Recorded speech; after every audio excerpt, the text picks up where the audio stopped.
What's up, everybody? Welcome to Kinda Funny Games Daily for Tuesday, January 11th, 2022. A Widow Wednesday. I'm one of your hosts, Greg Miller, alongside the Rogue One at Gary Witta. Good morning, Greg. How are you? I'm excellent, Gary. How are you? I'm pissed, actually, Greg. Do you want to know why? Here we go, everybody. He's a fired up Brit. I'm coming in hot. I was actually in a good mood until like 5 minutes ago, and now my mood has gone sour.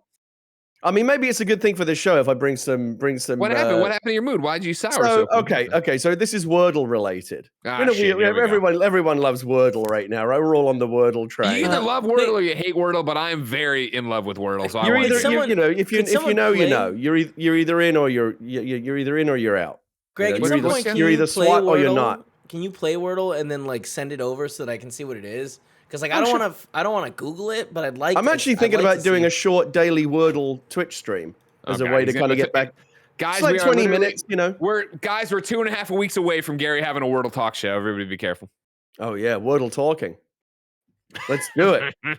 What is talking, Greg, if not just a lot of words? So wait, why are you hot coming off a Wordle? So you know how everyone likes to share their grids? Yes. So you like to be the biggest fucking gatekeeper I've ever seen about grids. I'm a Wordle gatekeeper. You love Wordle, but you bitch about everyone's Wordle. Who fucking cares that you got it in 6 out of 6 turns? Any mug can do that, for one thing. Twitter is a hellscape, all right? It used to just be about what you had for lunch. Now it's everybody fighting to survive. Let us have a little bit of fun with the word game, Gary. Just a little bit of fun with the word game. I don't need a bunch of people bragging about how they fucking got out of bed this morning, which is basically on the same level as getting your Wordle in 6 turns. If you get it in 3, that's good. If you get it in 2, if you get it in 1 and you just like strike it lucky, that's worth sharing as well. 4, 5, 6, I don't need to see it. From now on, when I get 4, 5, 6, I'm tagging you in them, just so you know. That's how. I made the mistake. I got the Streisand effect on Twitter because I complained about it, and now people at me with their fucking 5 and 6 Wordles. Sure. Well, maybe you just let people. They all get muted, so that's their last shout before they get obliviated. Is that why you're cranky? But let me no, there's a different reason, and I think you'll actually side with me on this one. Okay.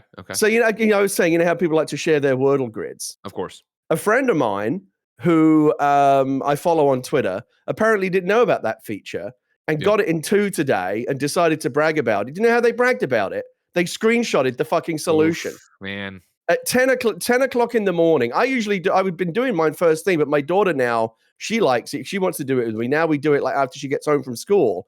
Sure. But today it's fucked because I know what the answer is because someone fucking screenshotted it at 10 a.m. When I would imagine most people haven't yet done it today. What a fucking nightmare! Come on, read the room. Read the room. Did you mute that person? Did you dump that person? Is that person? I'm going to have to give it some serious thought. Damn, you hate to see it. Come on, come on, how dumb is that? People should know better. Real quick, everybody's asking, not everybody, a lot of people in chat are asking what Wordle is. Wordle is a daily web-based word puzzle. You're given you have to figure out what the 5-letter word is by entering in other 5-letter words. However, when you enter in, it tells you if the letter's not in it, if it's in the word but in the wrong position, or if it's green, that's exactly where the letter goes. And so you go through and try to decipher it. If you've ever played Mastermind, it's a similar thing where it's a list of colors and it'll tell you, it'll light up, it'll say like, you've either got this in the right place, the right color in the right place, or it's the right color but in the wrong place. And you use a logic to kind of figure out the solution. But this is for me, and I think for many people, a more palatable version of it because you're using words. It's like, okay, there's definitely an E in the word, but it's not the 3rd letter in the word. So what do we know about words and language to figure out? And it's very, very clever. I don't know if you've been following the backstory, but it's actually kind of sweet. It's a guy that just kind of devised it so his girlfriend would have something to do during the pandemic, and it took off from there. And I love the fact that it's not like everything else on the internet. Like, would you like to buy a vowel for a microtransaction? Or it's just a free thing that you do. It's 10 minutes of respite from the fucking shitscape that is the world today. And I like it a lot. Obviously, there's a reason why it's exploded the way it has. People are enjoying it. You just have to guess the word. Yeah, it's like an old-fashioned game before the internet fucked everything up with NFTs and what have you. It's going back to a simpler time. Speaking of a simpler time, an elegant game, Greg, for a more civilized age. Exactly. But let's talk Like a about some current lightsaber. games that are uncivilized, like the fact that Horizon Forbidden West has leaked and spoilers are hitting the internet. Phil Spencer's talking about Activision politics and more. And, of course, there's so much more in this episode because this is Kinda Funny Games Daily. Each and every weekday on a variety of platforms, we run you through the nerdy video game news you need to know about. If you like that, be part of the show at patreon.com/kindafunnygames. Over on patreon.com/kindafunnygames, you can write in to be part of the show. You can get the show ad-free. You can, of course, get the show with the exclusive post show we do each and every weekday. However, if you have no bucks to toss our way, it's no big deal. You can support us by using our Epic creator code, Kinda Funny, both on the Epic Game Store and then on Epic Games like Fortnite, on Rocket League, wherever you're using stuff and buying stuff, you put us in as a creator code, you could be supporting us and taking care of us. As far as the show goes, you, of course, get it on youtube.com/kindafunnygames, Rooster Teeth, and podcast services around the globe each and every weekday. Of course, if you get one of the free versions, you have to listen to the ads. There is no post show, but you're still having a good time. If that wasn't enough, ladies and gentlemen, you could watch us record the show live on twitch.tv/kindafunnygames, just like Mr. Yasman is, Burgers is, OM Jesus is, F. Rodriguez Film R. If you're watching live, you have a special job. Go to kindafunny.com/you're wrong and tell us what we screw up as we screw it up. We have a special one today, Gary, because we have a bunch of Xbox stories, as I already talked about, right? Oh, nice. The Phil Spencer rock block is huge, and then we have some stuff. So I like a little Xbox. I know you're a big fan. You kind of do that Xcast every Saturday, youtube.com/kindafunnygames. We brought in a live You're Wrong correspondent, the one, the only Snowbike Mike, the host of the Kinda Funny Xcast, is here to correct us if we get out of line. Isn't that right, Mike? I'm here to help. We've got a lurking Mike in the background. Some housekeeping for you, ladies and gentlemen. Wait, hold on. Wait, are you saying that as the equal co-host of the Xcast, you don't trust me to get this shit right, and you need like Mike's in there's like some kind of like safety net for me in case I fuck up? You're too mad. Is that what you're suggesting, Greg? Oh, you prickly Pete. What I'm saying is, Greg, get on him, Gary. Is that what he's suggesting? Mike, you're on my side. I came in already prickly. I came in a bad mood, and unfortunately, Greg's going to be on the sharp end of it. Mike and I were having video game conversations on embargoed games before the stream started, and then I was just like, "Why don't you just hang out and just be in the back and be in the wings?" And in my head, I thought this is too much of a reach of a reference, but I'll give it to you. In my head, he's like on the Tom Green show on MTV, Tom's friend that was just in the window. You remember this? Not Glenn. No, the co-host. I never watched it. Tom's friend over in the window. I don't remember this guy's name. Kindafunny.com/you're wrong. That's what Mike's gonna do for us today. He's going to hang out there. You know what I mean? Just be there. And then how am I going to introduce Mike? You know how this is, Gary. It's jazz. I jump out of the plane. I pull the parachute cord. Wrenches and toasters fly out. I don't know what's going to happen. I don't know why I'm going to put Mike in here in my little narrative in my metaverse. By the way, welcome to my metaverse, everybody. You're in it. You get what you get now. You know what I mean? Anyways, housekeeping for you. There's a new episode of PSILY XOXO live right now on youtube.com/kindafunnygames podcast services around the globe. It has IGN's Taylor Lyles on it. We are talking all about PSVR 2. Of course, Taylor was covering CES and all the PSVR 2 stuff. We have like an hour and a half discussion about PSVR 2 before we talk about other PlayStation stuff. It's a great episode. Check it out. And of course, if you missed it over the weekend, check out the Xcast Cross PSILY XOXO fantasy draft that went up as an Xcast on YouTube and then on podcast services as an Xcast and PSILY. By the way, Greg, so in order to try and get off of the prickly Pete and send you some positive energy, I do appreciate when you mix up your cultural references. As you know, I'm Gen X and you're a millennial, so sometimes some of your shit goes straight over my head, yeah. and vice versa.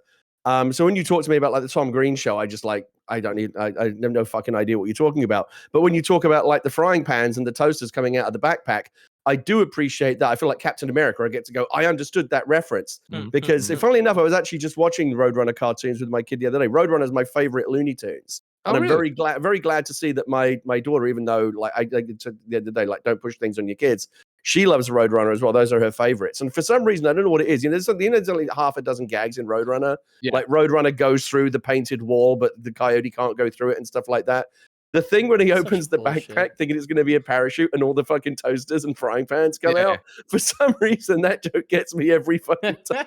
Well, he should know that it's too heavy. Kevin knows what I'm talking about. Yeah, but I'm on the other end. Like, I hate the Roadrunner. Like, it's why bullshit. You don't like Roadrunner? He's the best of the Looney Tunes. I like the coyote because he's always thinking. He's finding solutions. It's not that you don't like the cartoons. You just don't like you're on the coyote side. Oh yeah, absolutely.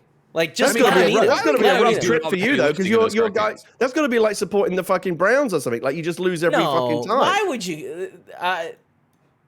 No, not at all. I mean, there's Here's no what I'll satisfaction for you. The Coyote just gets fucked Well, every but single time. it's just not fair. He works so hard, and the Roadrunner's got his own fucking rules.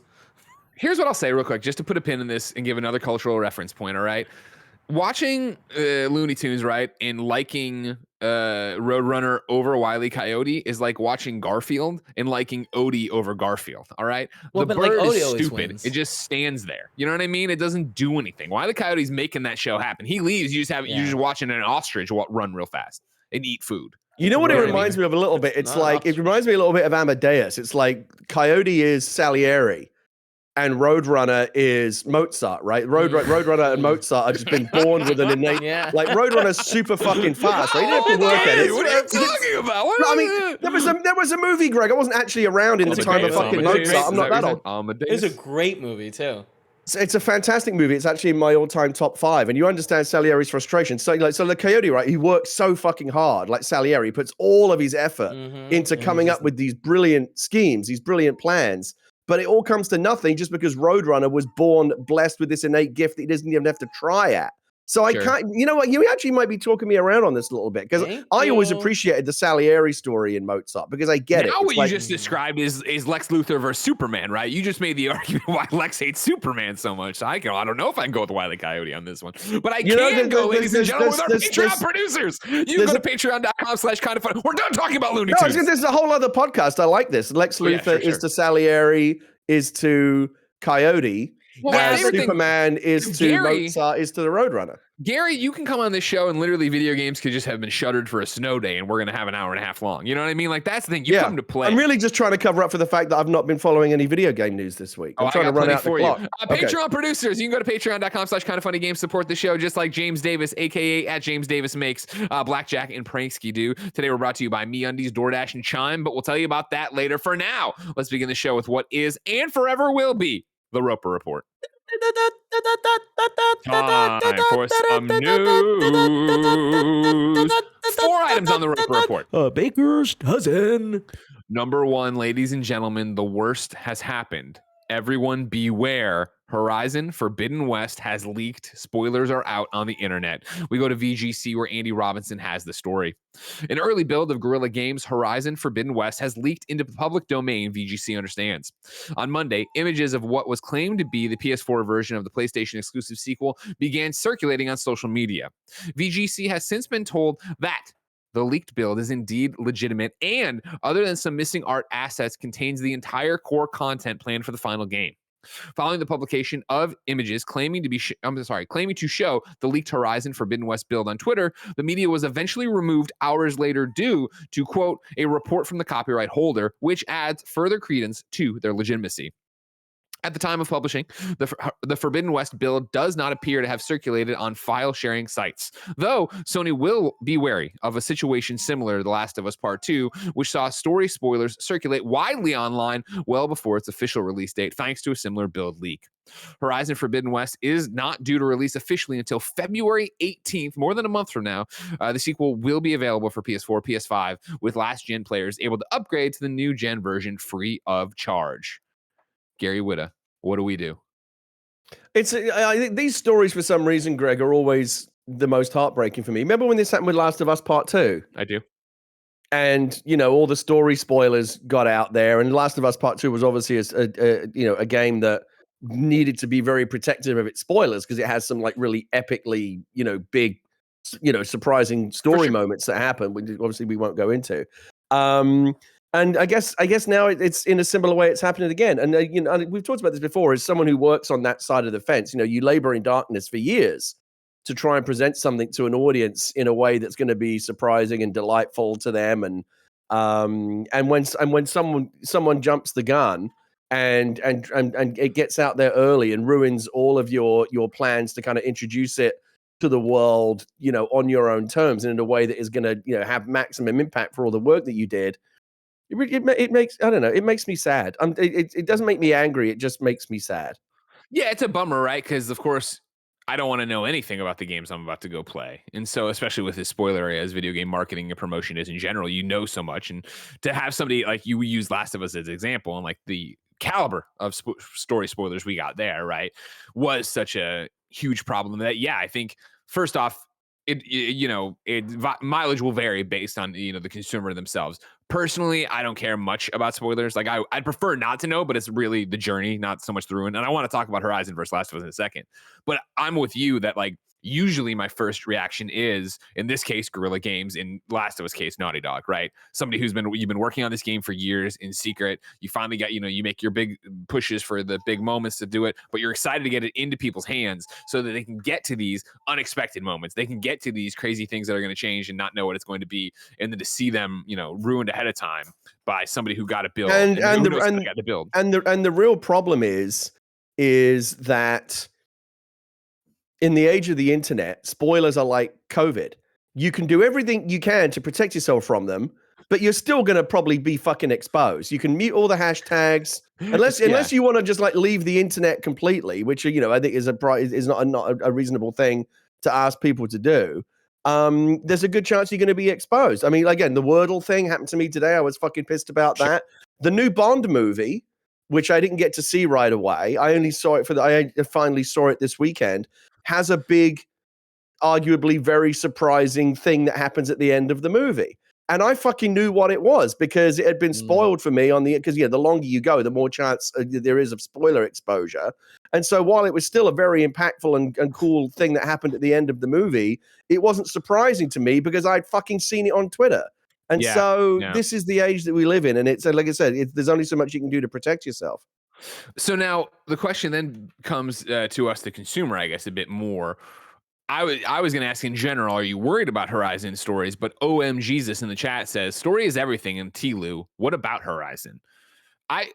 Horizon is this open world RPG, right? And we were talking about this yesterday on PSILY XOXO. And remember, of course, next week's PSILY XOXO is a re-review of Horizon Zero Dawn. So if you want to do another playthrough or get back up on that, that's where we'll be. But for me, Horizon Zero Dawn is that interesting game where I played it at the time. I loved the storytelling devices, and I won't spoil in case people are playing through it. I loved the twist it did take. I loved Aloy as a character, but I really loved the gameplay, and I really loved exploring that world. And so Leah loved it. It was probably one of her favorite games of the last couple of years. You and I both know that your wife and I are the same kind of video game player with our obsession for Assassin's Creed. So there it is of like what we're going to connect with. But years removed from it, I find myself story-wise, remembering the basics, remembering, oh, well, this happened. I remember this kind of conversation, but I couldn't give you a retelling of exactly what's going on in Horizon's world anymore. I need to bone up. I'm going to try to do a little bit of a replay and then watch some videos for PS I Love You.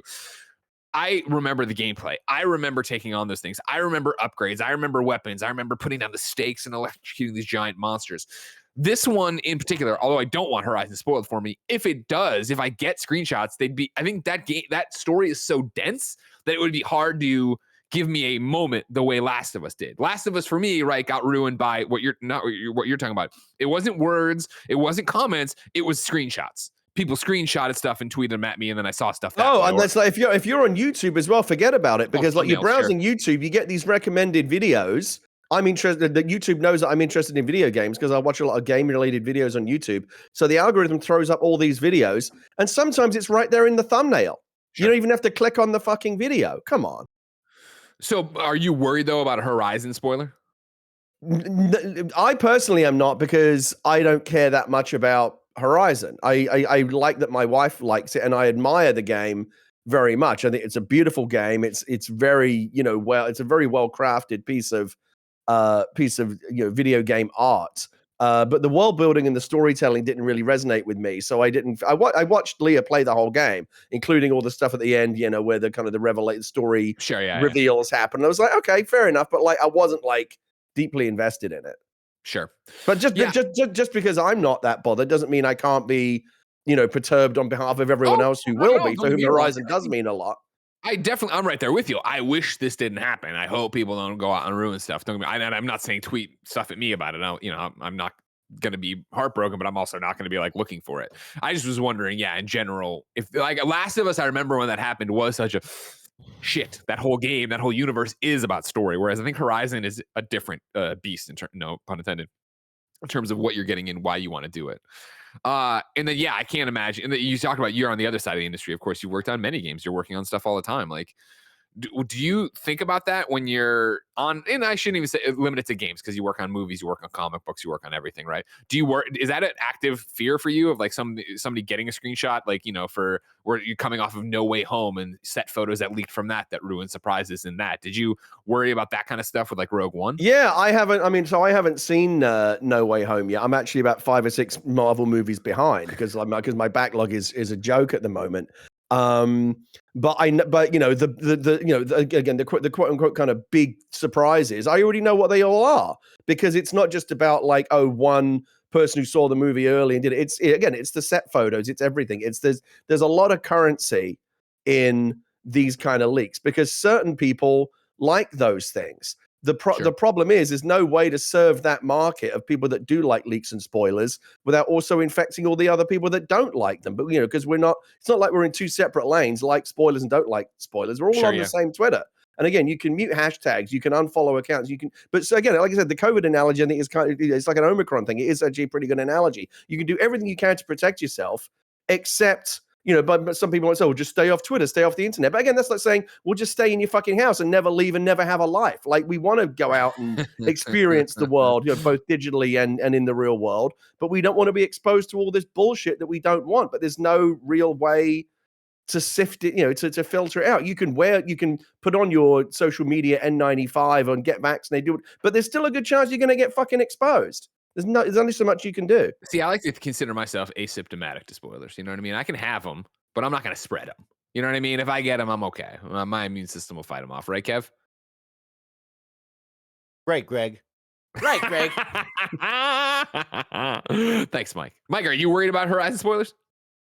No, but I would like to know the spoilers because Greg has it on his fantasy draft, or Gary has it on his fantasy draft, and I want to make sure those scores are going to be high. You know what I mean, Greg? That's what I need to know. Scores are gonna be high. Don't worry about it. Don't worry about that. But no, I mean, I watched all of Spider-Man: No Way Home on TikTok, so really, I don't care about spoilers anymore. Let me tell you, again, the TikTok algorithm we've talked about in many a show before, and of course, remember, if you use TikTok at KindaFunny Games, we have a new TikTok. Go get all the funny clips from KindaFunny, and then if you ever wanted to find a KindaFunny clip that's funny, you can go right there. I left, I ventured out. I left Jen and Benjamin here, went and saw Spider-Man No Way Home. And then there was that depression after seeing it of like, that was so good. And if, it wasn't a fucking global pandemic where I risk my life by going to the movie theater, I would go back and see that movie so many times. And also, of course, if I didn't, try to figure out how to take care of the baby. I'm going to have the same problem with the Matt Reeves Batman movie coming out. I'm interested in seeing that. It's only in theaters. It's not going to be streaming on HBO Max. I'm not going to be able to go to the theater because Omicron's still going to be around in a couple of months. I have an unvaccinated infant at home. So if there's anything spoiler read in that movie, I'm basically gonna. There's almost zero chance that I'm not going to be exposed to something before I eventually get to see that film. As depressed as I was about not being able to see No Way Home again, I was so happy to see the TikTok algorithm be like, here's some Spider-Man stuff. And of course, I'd already been liking No Way Home stuff. And then it was like, here's clips from the movie. And I like those. And every day I come on there and I get to relive a moment for Spider-Man No Way Home hundreds of times because people are just uploading them nonstop over there. I've now seen the fact they've already changed the CG in it. Thank you, TikTok. You know what I mean? Thank you, TikTok, for not listening to movie theater. And you know what? Sony just put it out and let me buy it. You know what I mean? Come on. Is Matt Reeves Batman, at least you get it 45 days later on HBO Max. They announced that. So 45 days I have to be on Twitter lockdown. Yeah, you're going to be fucked. There's going to be spoilers out there. You know what I mean? Yeah. You and me can rent the theater. We could sit on opposite ends of it, So that's what I would want to do anyway. Burned. That was a good one. I didn't see that one coming. I thought this was going to be, the Gary, it's a coin flip. Are we going to be wholesome and friendly, or are we going to be rivals? And that was a good fucking burn. Number 2, let's get into some Xbox stuff to satiate you X-cats. Right now, we have a rock block of stories about Phil Spencer that I titled Big Philly Styles All In It, Getting Spencer With It. Xbox EVP Phil Spencer went on the New York Times podcast Sway and talked to Kara Swisher about a number of topics they were talking about in terms of Xbox and video games. But we have a couple making the rounds from a few different recap sites. We will start with Eddie at GameSpot, who's talking about Activision. And I joined Eddie's article in progress. Spencer said Xbox has, quote, changed how we do certain things with Activision, but he didn't go into specifics. Quote, the work we do specifically with a partner like Activision is something that, obviously, I'm not going to talk about publicly yet. I'm sorry, I'm not going to talk publicly about. We have changed how we do certain things with them, and they're aware of that, he said.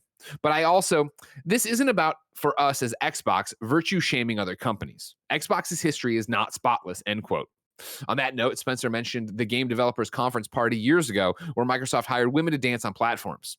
Spencer said this was, a, quote, painful memory in our history of Xbox. Back to direct quotes. Quote, some of the things that make me proud of that is how we came out of it. The work that we did as a team, I believe we're stronger now because of that event. Not that I would choose to repeat that event if I had a choice, Spencer said. The interviewer, Kara Swisher, asked Spencer a follow-up about the possibility of refusing to do business with Activision until the company, quote, cleaned up.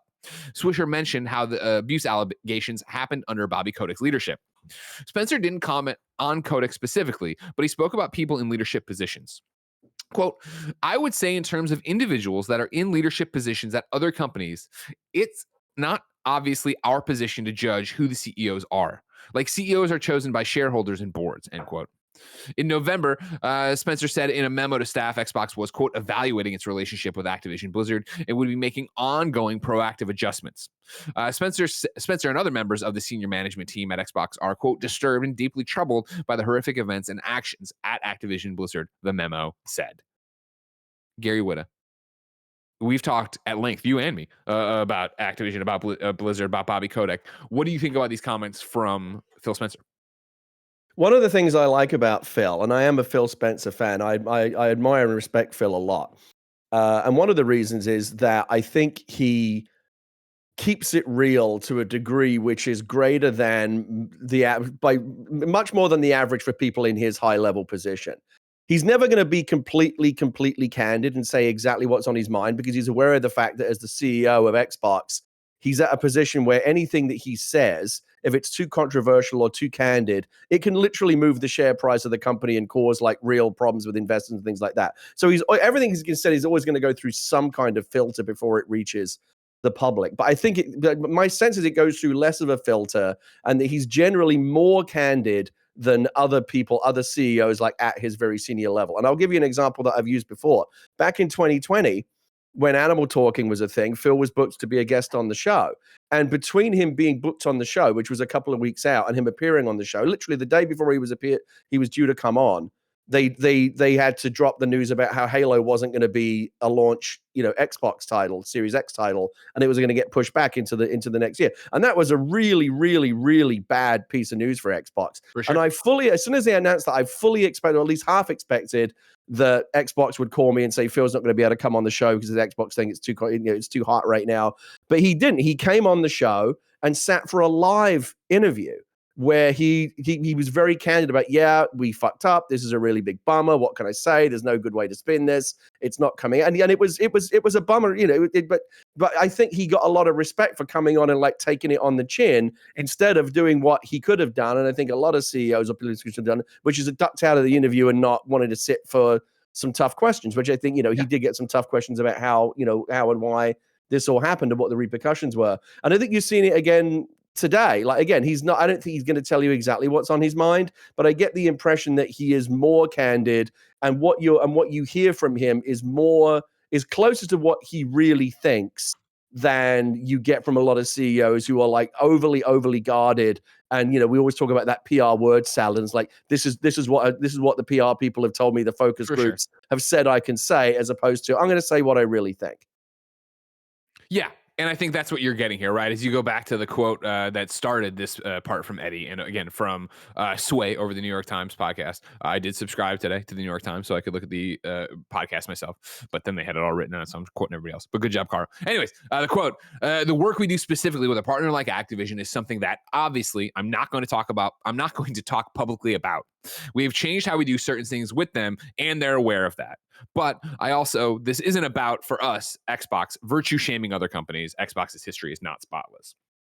I think it's one of those where this is where To your point, Phil Spencer, a real ass motherfucker. You know what I mean? Like Phil will tell you what he can tell you. He's a good dude, right? He plays games. He wants to talk. He wants to bullshit around. One of my favorite things that didn't happen, and I know it's a stupid thing to say, is that to give you an idea of what kind of executive Phil Spencer is, because this is rare. I will tell you in my 15 years when you're talking about a giant company like Xbox, right? This wouldn't, to counterbalance, this wouldn't, if I wanted to do this with somebody from PlayStation or Nintendo, it would have been a multi email thing. When they bought Bethesda, I remember that was like out of the blue, that was official, that got announced or whatever. I hit him up in DM and I was like, dude, would you be down to come on Games Daily today, pop in and just pop in your camera? I'll turn my camera off, look around, and I'm going to go, Phil, you're not, what are you doing here? And he's like, oh, I'm coming in to see if we want to buy it. Kind of funny. And I was like, but we're not for sale. And then have him go, Greg, everything's for sale, and then leave.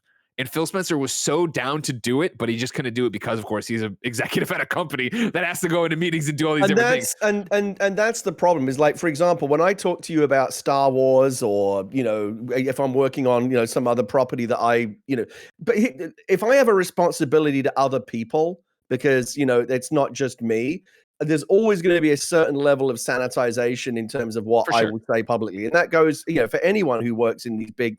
Again, when there's a responsibility towards other people who are working on the same thing that you're working on, you have to kind of gloss it a little bit. It's the thing that I might say to you publicly is somewhat different to what I might say to you, like when it's just you and me talking privately somewhere. And there's a certain level of expectation, and that I think and any grown up will understand that that's the case. And that's the position that Phil and Jim Ryan and everyone's in at that level where. Right.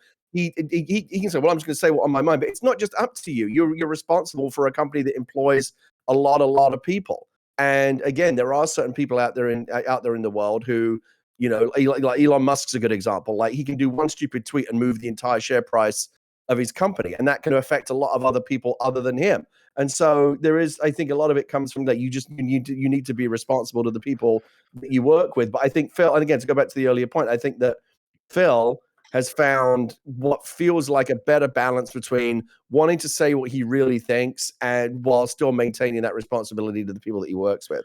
Exactly. And so you go back to this quote where he's talking as Xbox, right? And it's something I'm not going to talk about publicly. We've changed how we do certain things with them. They're aware of that. To your point, Gary, right? If he was to come out and say, whatever the changes are they're doing with Activision, right, he could greatly affect the Xbox stock or Microsoft stock price, and then the Activision as well, which is a huge problem, obviously.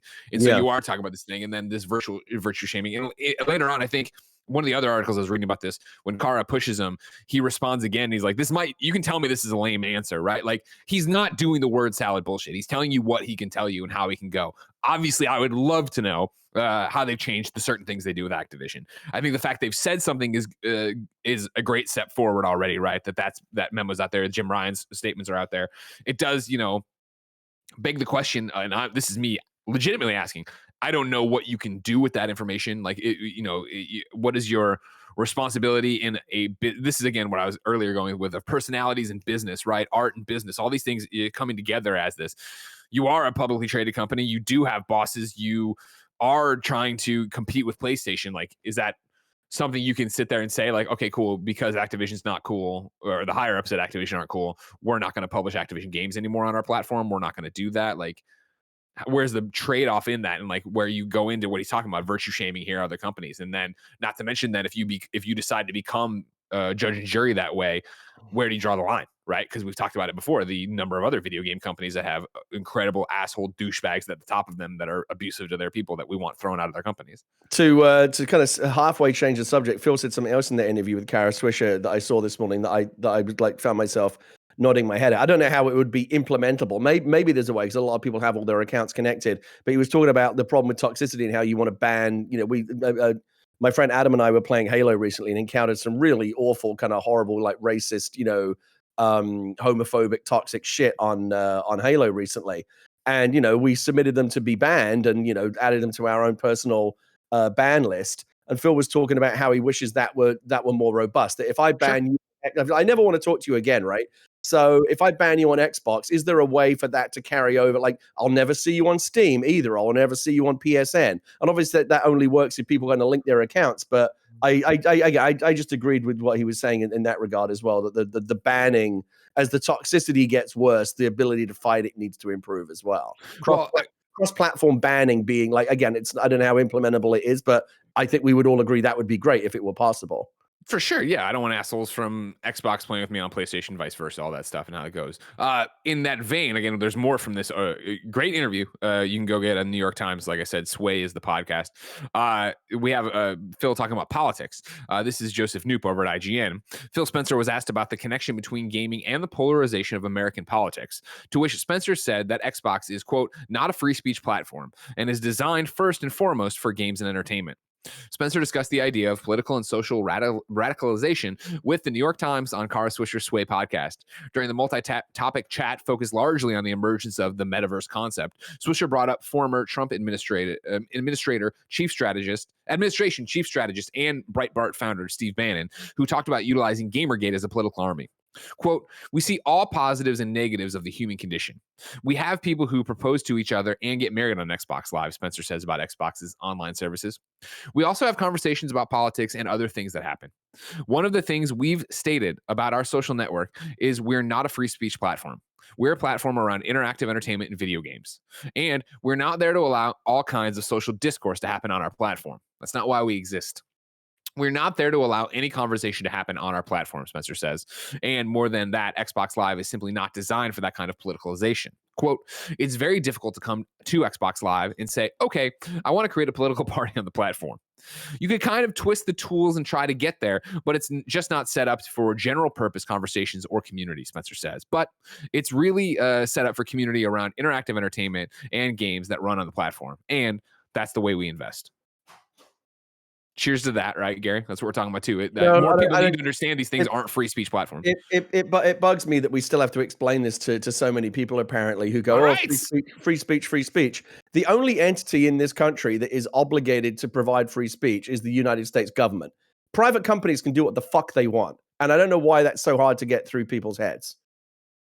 True, 100%. Yeah, and I'm I understand what Phil's going for, and again, as you try to fight toxicity, and you're talking about this is where the banned conversation came up. It'd be great if you could expand that to everything. And then the final one I want to touch on here comes from Matt Kim over at IGN, talking about Netflix. And this is Phil talking about Netflix getting into gaming. Quote, I think it's smart what Netflix is doing. They're buying some studios. They're learning about the creative process of interactive entertainment. And I think it's a very smart way for them to move into the space, end quote. While the content is growing, Spencer sees Netflix has big potential thanks to its existing cloud and community. Quote, Netflix clearly has cloud. Amazon has cloud. Google has a real cloud capability. But without content, community, and cloud, I think getting into gaming right now, and you can see this in what Netflix is doing. Xbox has taken a page from Netflix's book with Xbox Game Pass, which has long been popularly called the Netflix of games, something Spencer doesn't disagree with. Quote, from a streaming standpoint, it is. I'd say the difference for us is in the business model of you can buy every game that's available on the subscription, which is a little different from a music subscription or a movie subscription, end quote. Anything to add any of that, Gary? No. Yeah, the Netflix one is just kind of interesting to see Phil talk about what Netflix is doing, obviously, as they are clearly building to something greater than what they are now with a focus on mobile games. But interesting to talk out there because, again, I like it when we hear Phil talk about the competitors. I think Netflix, because music and movies and television are, I think, a little bit ahead of video games. It's fun, like when we talk about like digital, versus physical. I remember when I used to have CD racks. I used to have CD towers. Remember those? I'm sure you're old enough to remember. I had a CD tower. Yeah, I had a cassette the concept of having one of those now seems kind of absurd. And even like my big Blu-ray movie library, which I still have, like I keep that downstairs. It's very rare that I need to kind of reach for a disc these days because everything's out there, everything's streaming, everything's available online. And the concept of owning these big physical, I know a lot of people still really like their physical libraries, and I respect that. Get over it. For me, I'm happy to kind of move into the all digital realm. And it's another thing that seems archaic now is because since we're talking about Netflix, is getting the discs in the red envelopes. That used to feel revolutionary. Oh my god! I can keep it for as long as I want, and all I have to do to send it back is drop it in the mailbox. Like that's obviously so that was such a huge move on from, you know, the days of Blockbuster and going to the video store and having to rewind your VHS tape and all you get fined and all that kind of stuff. But even that is now archaic, and we've moved to the next. I don't know what the next step's going to be beyond that, but you know, it's amazing to me how quickly things, you know, we're moving at such a rate now that it's, you know, what you know, the red envelopes used to be considered like, oh my God, we're living in the future, and now it feels like the distant past, and it really wasn't that long ago. Yeah, no, I remember when me and my college roommate split a Netflix subscription so we could watch The West Wing. And I remember getting those coming back from class, and you'd have the red envelope, you'd have the disc. Oh, fuck, let's go. Yeah, let's see what CJ's up to now. Yeah. And yeah, that it is how it's all moving. And you know, it's crazy. You know, it's funny trying to catch my dad up, who, of course, doesn't own a computer and barely can use a smartphone now. But he, out on the way back from his Christmas visit to meet Benjamin, he was like, so how are video games? And by the end of it, we're talking about wearable tech. And I'm trying to, you know what I mean? Like, just how fast this is moving. And because he kept asking me, what's the next big thing for games? Like, who the fuck knows? There was an old TV commercial. I can't remember what it was for, but it was these two kids sitting on a porch in rocking chairs like they were old geezers, right? Yeah. And one of them is like talking to the other, and he's like, tell me again how these used to work. He's like, I get this. You wanted to rent a movie, right? You had to get in your car and drive to the local video store, which might be like 5 miles away. And then guess what? When you get there, the new release that you're looking for is probably not available because they only had so many copies of it and they've all been rented. So you would have to find some other movie to watch. And the kid's like, come on, that's ridiculous. And get this, if you're late to bring the movie back, you only have like 48 hours to watch it. If you don't watch it in that time, you get fined. What? Really? That's ridiculous. And the kid's like, no, this is the best part. Guess what you have to do after you're done watching the movie? You've got to get back in your fucking car and drive back to the store and give it back to them. And the kid's like, this is the reality. You know, again, you talk to kids these days, they're like, this is like some medieval torture shit that you like the idea, but this is like what we took for granted. And again, it's I know it sounded like an old man wearing an onion on his belt because it was a style at the time right now, but it is remarkable to me just how in my lifetime how, you know, just something as simple as the media consumption landscape, the lifestyle that, you know, I used to have to rewind. I got fined for not rewinding a VHS tape. And now, that was a big deal when they said you didn't have to do it anymore. Like coming from the fucking Jurassic age. Don't you miss a little bit going to rent a movie? Like, man, no. So, you know, somebody told me something the other day, or it was a while ago now, about, you know, that thing where you wanted the new release, but it wasn't there. Yeah. And they didn't have enough copies of it. Somebody told me once, and it really pissed me off, that there was a reason why they always ran out of the new releases. Obviously, it's the high demand release, but the reason why they never had more copies, it was expensive to order extra copies, only somebody to go around. And because they knew the way it worked was if you drove to the store and the new release wasn't available, you don't go home. What do? You just rent something else. So you're renting something from them either way. So they don't give a fuck whether or not you get the new release. Here's the thing. I don't miss it. I'm nostalgic for it. Like, I've been, you know, screaming for an all digital future for a long time, and I'm living in it now, and it's great. But it's that thing of like, I watched the last Blockbuster documentary, and there was that like, man, yeah, like, it's very much like, you know, you've probably seen it, and this is before I had a kid.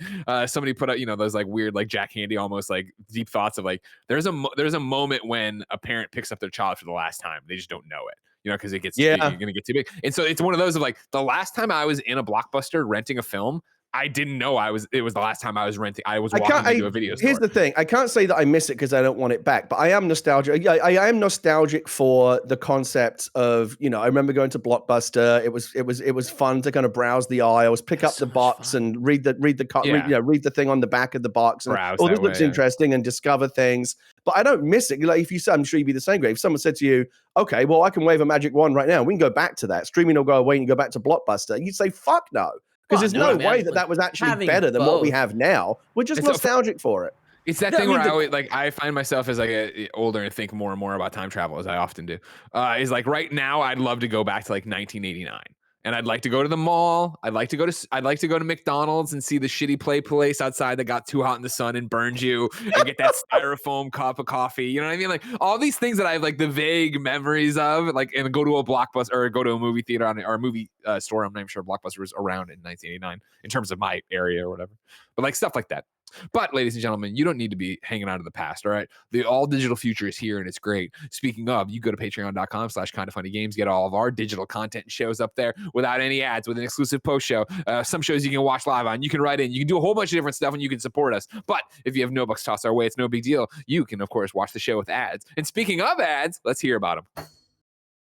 Relationships aren't perfect, and MeUndies is celebrating our imperfectly perfect matches with their new Valentine's Day collection. I don't have to read the ad anymore. I can just tell you I'm wearing MeUndies, ladies and gentlemen. Always have been, always will. You know, not always, I guess. But what happened is I had a bunch of underwear I didn't like that much, and then I tried a couple pairs of MeUndies, and I was like, these are amazing, and I ordered a whole bunch of MeUndies, and now it's all I wear, and I am due for more. Maybe I'll do it here. Back to the ad. Gifting underwear for Valentine's Day? Wow, real groundbreaking. Express your one-of-a-kind relationship when you match your bottom half to your better half in fun limited edition prints.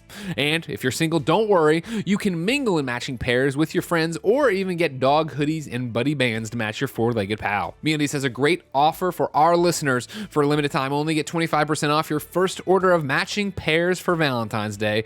And as a first-time purchaser, you can also get 15% off and free shipping right now to your door. To get 25% off matching pairs, 15% off your first order, free shipping, and a 100% satisfaction guarantee, go to MeUndies.com/KindaFunny. That's MeUndies.com/KindaFunny. Guess what I use all the time, ladies and gentlemen? DoorDash. That's right. I come down here, I record the shows, I come upstairs, Jen's taking care of our newborn, is a 3-month-old, our 3-month-old, and guess what? We're both too tired to make food, so we order on DoorDash. We do it all the time, and you should too. You've got back-to-back meetings, errands to run, and chores to take care of. What's the secret to clearing your to-do list? A little help from DoorDash. Along with the restaurants you love, you can now get groceries and other essential items delivered to your door with DoorDash. Get drinks, snacks, and other household items in under an hour. With over 300,000 partners, you can support your neighborhood go-tos. Choose from your favorite national chains like Popeyes, Chipotle, and Cheesecake Factory. For a limited time, our listeners can get 25% off and zero delivery fees on their first order of $15 or more when they download, that's you, download the DoorDash app and enter the code GAMES2021. That's 25% off, up to a $10 value, and zero delivery fees on your first order when you download the DoorDash app in the App Store and enter the code GAMES2021. Don't forget, that code is GAMES2021 for 25% off your first order with DoorDash, subject to change. Terms apply. Kick off 2022 with a better checking account with no monthly fees, no overdraft fees, no foreign transaction fees, and no service fees. Get all that and then some with Chime, an award-winning app and debit card. They've also got over 60,000 fee-free in-network ATMs all over the place, like at most Walgreens, 7-Elevens, or CVS's. You can access your money when you need it, where you need it.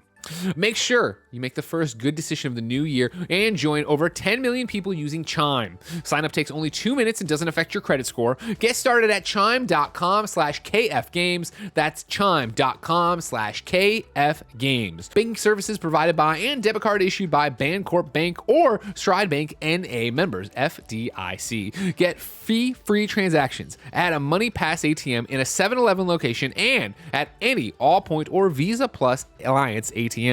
Otherwise, out-of-network ATM withdrawal fees may apply.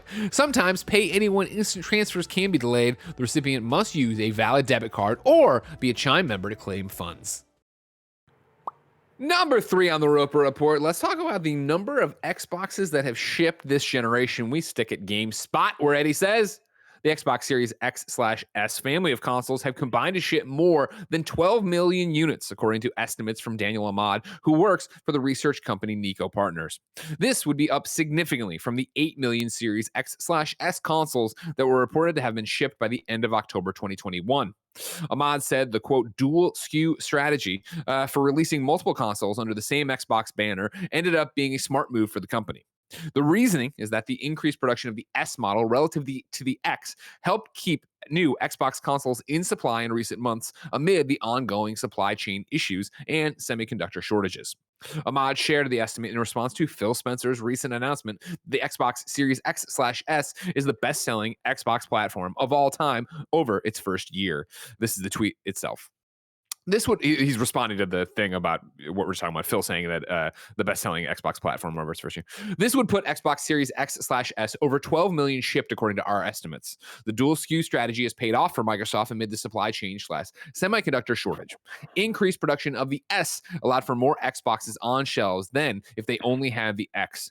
Hint, hint, PlayStation 5. Microsoft no longer announces official sales numbers for its Xbox consoles, instead opting to discuss figures related to, quote, engagement and other metrics. Sony, on the other hand, provides updated PlayStation 5 sales figures every 3 months as part of its regular earnings releases. The PS5 had shipped 13.4 million units by the end of September 2021, a figure that has no doubt grown higher since. scary. Again, this is just straight up data, but it's good to see that this dual SKU strategy is paying off. This, was a concern right when they launched it. Like, is this a good idea? Is it a bad idea? Is it too confusing? Yeah, 2 points on that. The first one being my understanding is somebody in a position to know told me this recently that the Series S is by far the lion's share of what they're selling. Oh, sure, you can get them. Yeah, and it doesn't. It's not just that. It doesn't surprise me because it's $200 cheaper. And I've mentioned this before. If you I think it's not the sexy version. It's not the sexy SKU. The X is the sexy SKU because that's the high-powered one. That's the flagship. I get that. And the Series S is like kind of like the little sibling.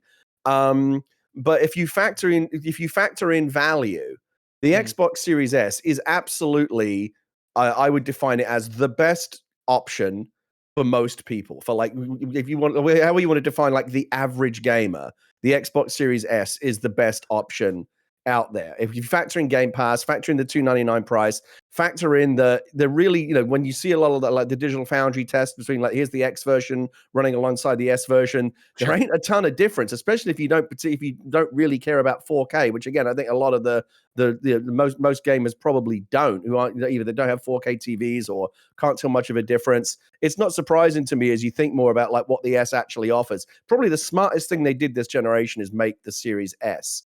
And I think it's very, very smart. The other, and that's reflected in the numbers that we're seeing. The other thing that's interesting about this is usually when a company releases shipped numbers, whether it be a game console or anything really, people go, oh yeah, but that's shipped. Like how many have actually sold through?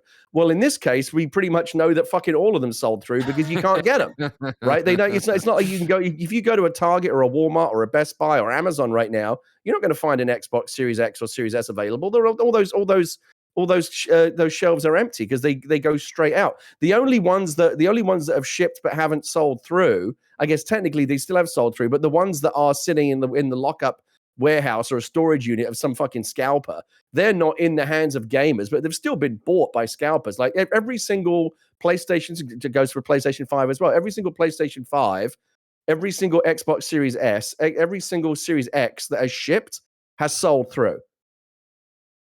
Yeah. Which is impressive. You're not wrong.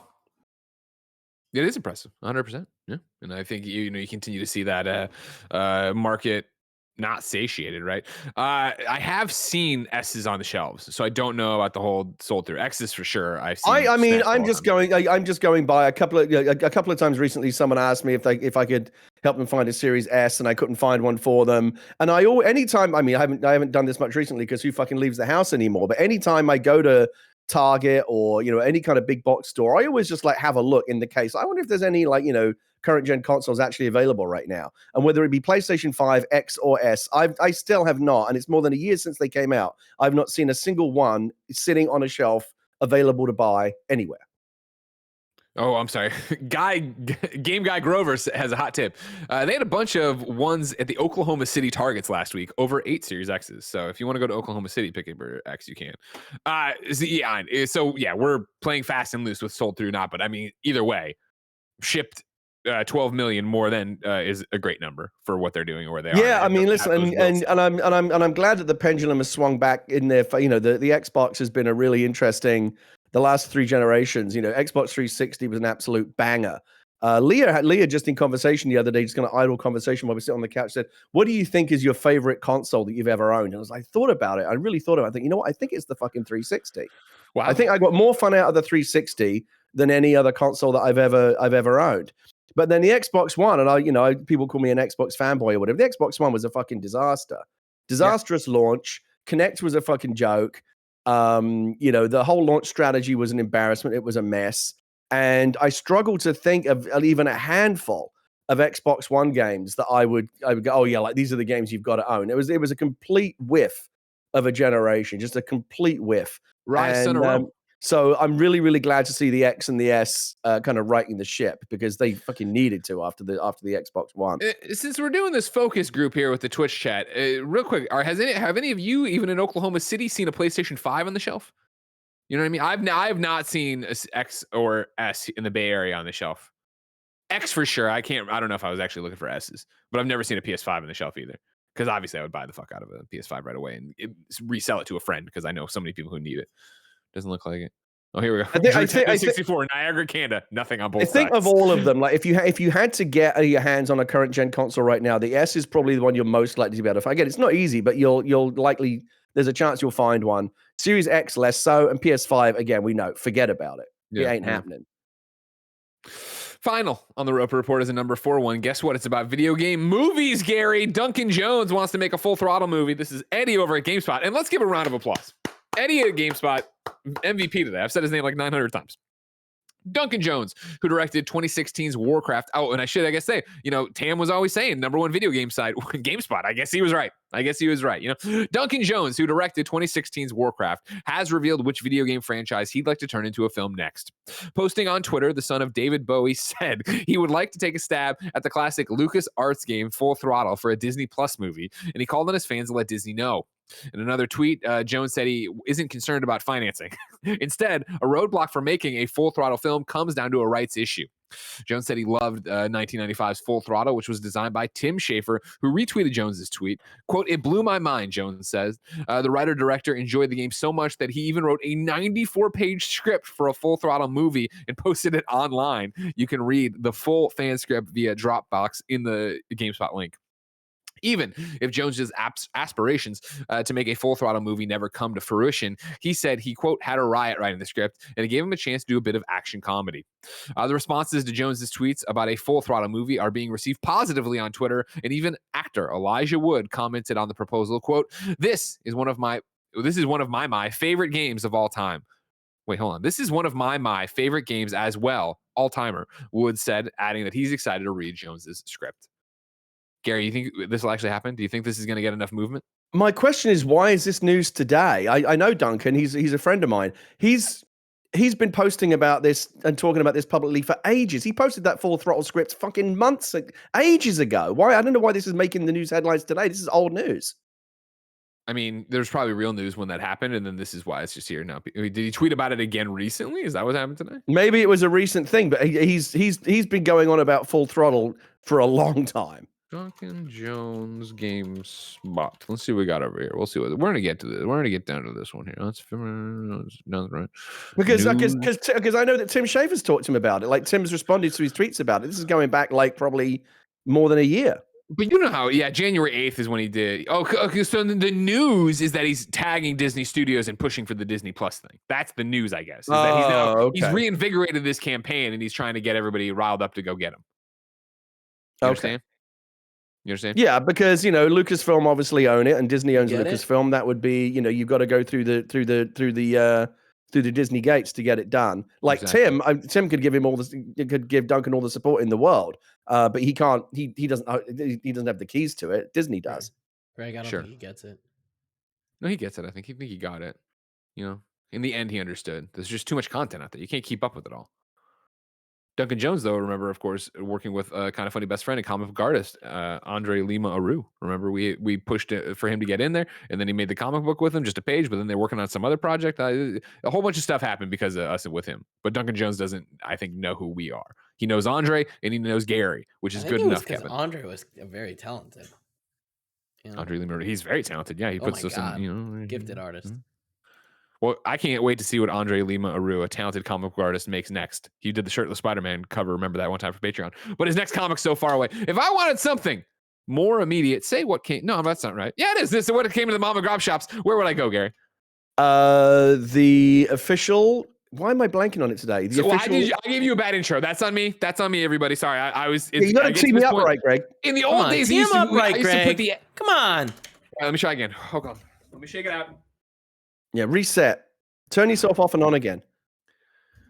Gary, I loved playing Full Throttle with Poe back in the day. So if Duncan Jones, the man who made Moon, I don't know why people are referencing Warcraft, go watch Moon, wants to make this, I'd be excited to see it. But the Full Throttle movie's so far away. If I wanted something more immediate, say what came to the mom and grab shops, where would I go? The official list of upcoming software on each and every platform as listed by the KindaFunny Games Daily Show hosts each and every weekday. Yeah. Out today, Valorant Episode 4 Act 1 is live. Early access version of Neko Ghost Jump is on Steam and Epic Games Store. Risk System is out on PlayStation. Neverwinter Dragon Bone Veil. That's just a combination of words. It's available on PC. It's coming soon to consoles. And then DWE Mixed 3-pack is on Switch. New dates for you. Assassin's Creed The Ezio Collection is coming to Switch on February 17th. Far Changing Tides arrives March 1st for Xbox, PlayStation, Switch, Steam, and Epic. Mega Aquarium Freshwater Frenzy is coming to consoles January 25th. In Nightmare will chill players to the bone when it launches on PlayStation 4 and 5 on March 29th, 2022. The IGF Nom Strange Horticulture is releasing on PC January 21st. The roguelike platformer Vagante is releasing on PS4, PS5, Switch, Xbox January 27th. Then 24 Entertainment is hosting a Naraka Blade Point, the World Championship in Singapore, starting on the 13th of January. Crystal Clash is coming to Steam January 14th. And then Infernax will launch on PC, PS4, Xbox Series X, NS, Xbox One, and Nintendo Switch February 14th, Valentine's Day. Bummer. Not really a bummer, but it's a Ghostbusters quote if you get it from Ghostbusters 2. Gary, we asked people watching live to go to... No, that's not right yet either. Sorry, I'm still really rusty. I'm still shaking it off. We asked people to go to patreon.com/kindoffunnygames, support us, write in to be part of the show, get their names read, yada, yada, yada, get the show ad free, get the post show we're about to do. We also say, though, give us your name, username, platform of choice, and we'll read it on a segment we call Squad Up. This is where best friends can come and find you and play games together, and everybody has fun. Sam, a.k.a. GKSAM10, wants help in Fantasy Critic. He says, any kind of funny best friends looking for another person to join their Fantasy Critic League? I'd like to be the one if possible. Feel free to shoot me an email if you are. Thanks all. Remember, of course, PS I Love You versus XCast is up right now on the XCast feed as a video, podcast feeds everywhere. And it's us doing our Fantasy Critic League, where basically like fantasy football, you draft a number of games and then you play throughout the season based on their open critic rankings. If you want to play with Sam, hit him up at gksam10 at gmail.com. GKSAM10 at gmail.com. Gary, we asked people watching live on twitch.tv/kindoffunnygames to go to kindoffunny.com/you're-wrong and tell us what we screw up as we screw it up so we can set the record straight for everybody watching later on youtube.com/kindoffunnygames, roosterteeth.com, podcast services around the globe. Let's see what we got wrong. Lanky Dragoon says, Greg said he was asymptomatic with spoilers, meaning if he has them, he's not going to spread them. Asymptomatic doesn't mean you're not contagious. You'd be spreading them around without realizing you have them. Yeah. You know what? I'm out here ad-libbing. That is a great thing. Thank you for keeping me honest in that one.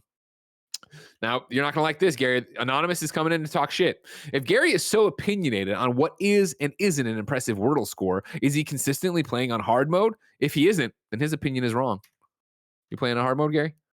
What's that got to do with it? Because it'd be Nailed harder. him. No. Gary, you fucking got him. What does that have to do with it?